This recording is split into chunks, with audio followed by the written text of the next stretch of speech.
కుంభరాశి వారి వృత్తి ఉద్యోగ వ్యాపారాలలో మంచి మార్పులు ఏర్పడతాయి.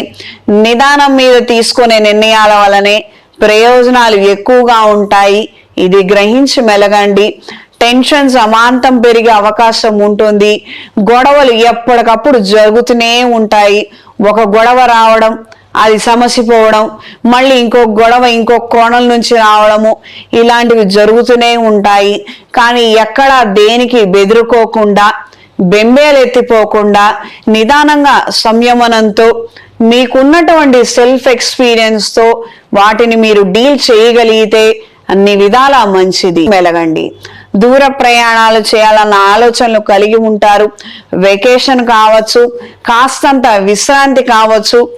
రైట్ ఇమీడియట్లీ కాస్తంత విశ్రాంతి పొందాలి. నేను టెన్షన్స్ తట్టుకోలేకపోతున్నాను, నేను రిలాక్స్ అయిపోవాలి, నా ఆలోచనలు ఎక్కువగా ఏర్పడతాయి. ఒకానొక ముఖ్యమైన కార్యక్రమాన్ని మాత్రం చక్కగా మీరు చేయగలుగుతారు. మానసిక సంతోషాన్ని కలిగి ఉంటారు.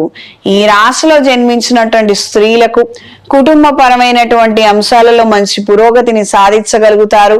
శుభ కార్యక్రమాల నిమిత్తము, దైవ ఆధ్యాత్మిక కార్యక్రమాల నిమిత్తము ధనం ఎక్కువగా ఖర్చు అవుతుంది.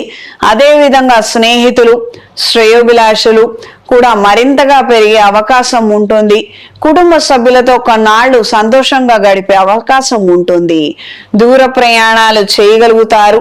ఆరోగ్యం కూడా సహకరిస్తుంది. ఇది మీ మానసిక ఊరటకి కారణమవుతుంది. ఈ రాశిలో జన్మించిన విద్యార్థులు చదువు నిమిత్తం మాత్రం అశ్రద్ధ చేయవద్దు. ఇబ్బంది పడే అవకాశం ఉంటుంది. ప్రతిరోజు గణపతి స్తోత్రాన్ని, శనేశ్వర స్తోత్రాన్ని క్రమం తప్పకుండా చదవండి. లైఫ్ స్టైల్ చేంజెస్ అనేవి చాలా వరకు అవసరము.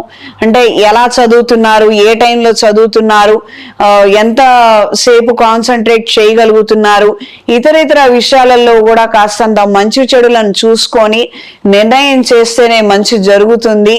ఇది తెలుసుకొని మెలగండి. ఈ రాశిలో జన్మించిన వారికి ఈ వారం కలిసొచ్చే రంగు గోధుమ రంగు, కలిసొచ్చే దిక్కు ఉత్తరం, కలిసొచ్చే సంఖ్య 6. ప్రతిరోజు దుర్గాదేవి స్తోత్రాన్ని పఠించండి. రాబోయే మహాశివరాత్రి రోజున ఈ కుంభరాశి వారు మహాపాశుపత హోమాన్ని జరిపించండి. అనుకూలమైన మార్పులు ఏర్పడతాయి. వృత్తిరీత్యా, వ్యాపార రీత్యా, సొంత అభివృద్ధి రీత్యా మంచి ఎదుగుదలను పొందగలుగుతారు.